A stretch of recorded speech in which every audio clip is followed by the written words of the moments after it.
আসসালামু আলাইকুম। আজকে 31st নাইট। অনেকেই ব্যস্ত 31st নাইট উদযাপনে।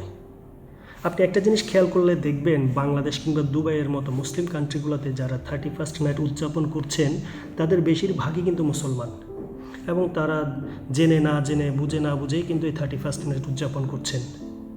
কিন্তু একজন মুসলমান হিসেবে আমাদের কি এই 31st নাইট উদযাপন করা উচিত? আল্লাহ সুবহানাহু ওয়া তাআলা পবিত্র কোরআনে সূরা জিলজালের 7 এবং 8 নম্বর আয়াতে বলেছেন, নিশ্চয় প্রতিটি মানুষ তার কৃতকর্মের জন্য জবাবদিহিতা করতে হবে।